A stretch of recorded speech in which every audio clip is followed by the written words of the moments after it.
अशाच छान रेसिपी बघण्यासाठी सरोज फीस्ट या चॅनलला सबस्क्राईब, लाईक, शेअर, कमेंट करायला विसरू नका. इथं आज आपण बनवणार आहोत शेवगाच्या शेंगांची भाजी. अगदी सोप्या पद्धतीने ही भाजी आपण बनवणार आहोत. शेवगांच्या शेंगा खूप प्रकारे बनवलेल्या जातात. जास्त करून तर ही भाजी साऊथमध्ये जास्त प्रमाणात खाल्ली जाते. आपण या खानदेशमध्ये राहतो म्हणून आपण वेगवेगळ्या पद्धतीने ही भाजी बनवत राहतो. अशीच एक सोप्या पद्धतीने ही शेवग्याची शेंगांची भाजी आज मी ती बनवलेली आहे. त्यासाठी लागणारं साहित्य काय काय आहे ते इथं आता आपल्याला बघून घ्यायचं आहे. मी इथं 2 कांदे, लसूण, कोथिंबीर आणि कढीपत्ता भाजून घेतलेला आहे.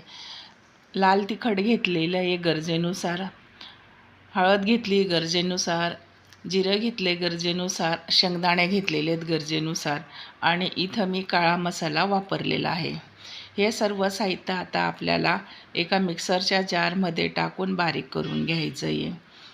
आधी मी इथं शेंगदाणे टाकून घेतलेले जारमध्ये. अशा पद्धतीने हा मसाला इथं आपण या जारमध्ये टाकून घ्यायचा आहे आणि बारीक करून घ्यायचं आहे. आधी कोरडाच बारीक करायचा आहे आणि मग नंतर थोडंसं पाणी टाकून हा मसाला बारीक करून घ्यायचा आहे आपल्याला. खूप छान भाजी येते. अशा पद्धतीने तुम्ही भाजी केली तर अगदी सोपी पद्धत आहे. बघा, अशा पद्धतीनं हा मसाला इथं जारमध्ये सर्व टाकून घेतलेला आहे आणि आता आपल्याला मिक्सरच्या जारमध्ये टाकून घेतलेला आहे आणि फिरवून घ्यायचा आहे या मिक्सरमध्ये. बघा,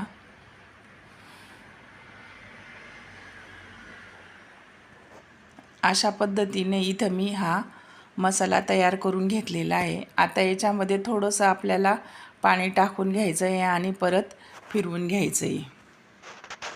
इथं मी कढई घेतलेली आहे आणि गरजेनुसार इथं तेल टाकून घेतलेलं आहे.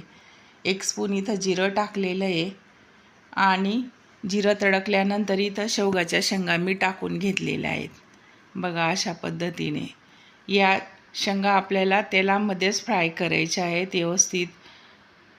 अशा पद्धतीने ह्या शेंगा तेलामध्ये फ्राय करून याच्यामध्ये आपण जो मसाला टाकलेला आहे तो मसाला टाकून घ्यायचा आहे आणि परत आपल्याला फ्राय करायचा आहे. इथं मी मीठ टाकून घेतलेलं आहे गरजेनुसार. आता ह्या शेंगा परत आपल्याला आलटीपलटी करून घ्यायची आहे अशा पद्धतीने. बघा, जवळपास ह्या शेंगा आता फ्राय झालेल्या आहेत. याच्यामध्ये आपल्याला आता जो मसाला आपण तयार केलेला आहे तो मसाला आपण टाकून घेणार आहोत. बघा, अशा पद्धतीने हा मसाला इथं मी टाकून घेतलेला आहे आणि परत आता हा मसाला टाकल्यानंतर आपल्याला सर्व मसाला ह्या शेंगांना लागेल अशा पद्धतीने आपण आलटीपलटी करून घ्यायचं आहे. परत ह्या मसाल्याला चांगलं तेलामध्ये भाजून घ्यायचं आहे. मसाला आणि शेंगा एकत्र भाजल्याने खूप छान टेस्ट येते शेंगांना. बघा, इथं जवळपास हा मसालाही भाजून झालेला आहे. याच्यामध्ये आपल्याला आता गरम पाणी टाकून घ्यायचं आहे. इथं मी मसाला भाजून झालेला आहे. आता इथं गरम पाणी टाकून घेतलेलं आहे. तुम्हाला जेवढं गरजेनुसार टाकावं लागेल तेवढं तुम्ही टाका. अशा पद्धतीने ही भाजी इथं मी बनवून घेतलेली आहे. या भाजीला आता आपल्याला उकळी फुटू द्यायची आहे. बघा, अशा पद्धतीने ही भाजी इथं तयार झालेली आहे. आता या भाजीला आपल्याला एका बाउलमध्ये किंवा कढईमध्ये काढून घ्यायची आहे. बघा, खूप छान सुगंध येतोय भाजीला. खूप छान भाजी झालेली आहे. बघा, आता आपल्याला ही भाजी एका कढईमध्ये मी काढून घेतलेली आहे. खूप सुगंध दरवळतोय भाजीचा, खूप छान.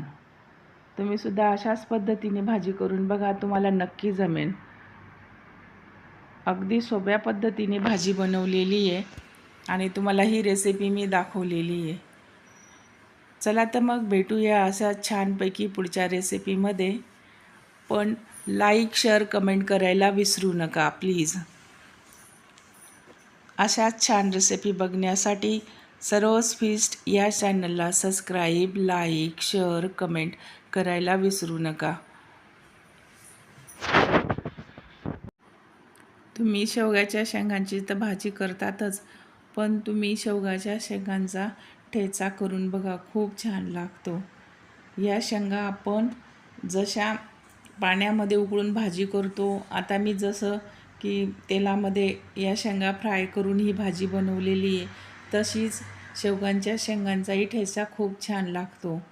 त्या शेंगा आपण चुलीवर किंवा गॅसवर भाजून त्याचा ठेचा बनवायचा. त्याचा आतमधला गर काढून मग व्यवस्थित हिरव्या मिरच्या घालून इतका छान लागतो मस्त त्याचा ठेचा.